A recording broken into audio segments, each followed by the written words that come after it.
Depuis début février 2024, l'unité mobile de néonatologie a ouvert ses portes au centre hospitalier de La Fontaine à Saint-Denis. Un projet ambitieux avec pour objectif de faire rentrer plus tôt les nouveau-nés prématurés chez eux. Dans ce cadre, c'est la solution de télésurveillance SafetyNet de Massimo qui a été retenue. Les parents vont rentrer sur l'application la puce correspondant au dispositif qui sera sur leur bébé et ainsi par un système Bluetooth et la connexion Internet partagée. Les données de santé de leur enfant seront visibles directement sur leur smartphone et seront renvoyées sur un portail Internet qui peut être consulté à tout moment depuis l'hôpital. Une solution innovante qui permet de sécuriser le retour au domicile des nouveau-nés.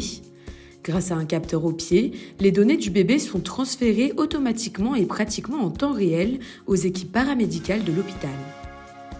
Ici, nous sommes devant une chambre de soins intensifs dans laquelle sont hospitalisés 2 nouveau-nés qui ne nécessitent pas de soins de réanimation mais une surveillance de soins intensifs rapprochée.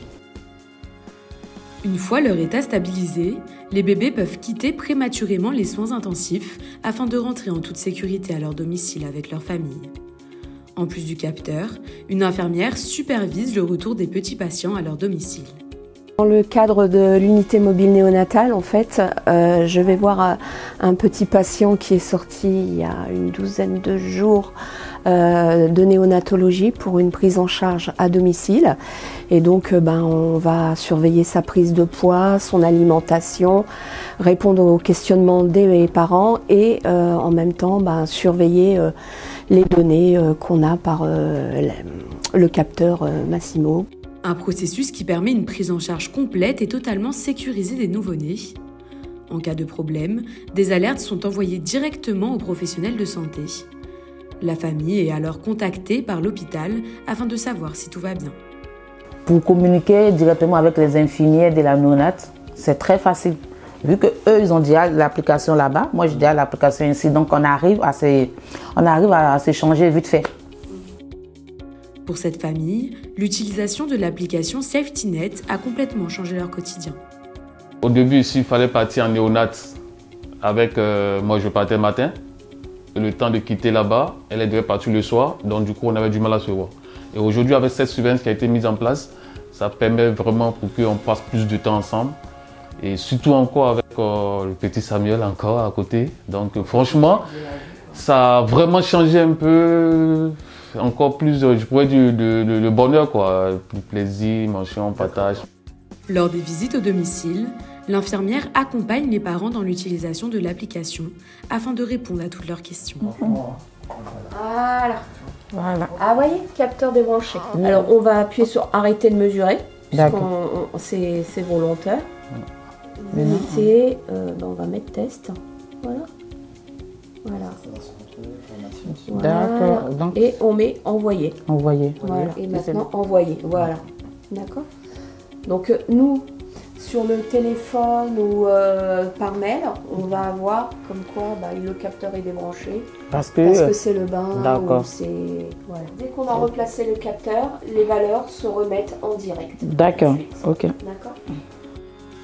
Dans le même temps, à l'hôpital, le docteur Laurie surveille les constantes du bébé. On peut surveiller le bébé en allant vérifier à tout moment tous les paramètres vitaux qui sont surveillés par le dispositif Massimo SafetyNet. Donc on se rend sur le patient en question et puis on peut donc voir les courbes de tendance des différents paramètres vitaux, la saturation en oxygène, la fréquence cardiaque et la fréquence respiratoire. On peut plus précisément aller zoomer sur une période d'intérêt. Par exemple, si le bébé a fait une désaturation à la prise du biberon, on peut aller s'intéresser à ce moment précisément. Un accompagnement constant qui permet de réduire la surcharge des équipes hospitalières et le coût des hospitalisations, tout en augmentant la sécurité des nouveau-nés. On se sent sécurisé. Nous, les médecins, et puis bien sûr les parents aussi, c'est évident. Ils savent qu'il y a un petit quelque chose qui peut alerter. Donc oui, les parents sont contents de cette solution, c'est sûr. Afin d'accompagner au mieux les équipes hospitalières dans ces nouveaux usages, la société Massimo propose des formations spécifiques. Il va y avoir un accompagnement à la technologie, notamment sur l'explication de la technologie Masimo 7 parce que c'est très important. Masimo 7, elle prend en compte le mouvement du patient et en fait elle garantit la qualité de mesure. C'est ce qui fait aussi le succès des solutions Masimo. Donc pour pouvoir expliquer toutes ces approches cliniques, comment fonctionnent les équipements, comment en fait on va faire appel à nos services spécifiques. Et en l'occurrence, en fait, dès qu'il y a une problématique, les gens sont mobilisés. La technologie Masimo 7 est une référence mondiale, notamment grâce à ses performances chez les patients en mouvement avec une faible perfusion périphérique. Au long terme, cette solution de télésurveillance pourrait être déployée dans d'autres services de l'hôpital.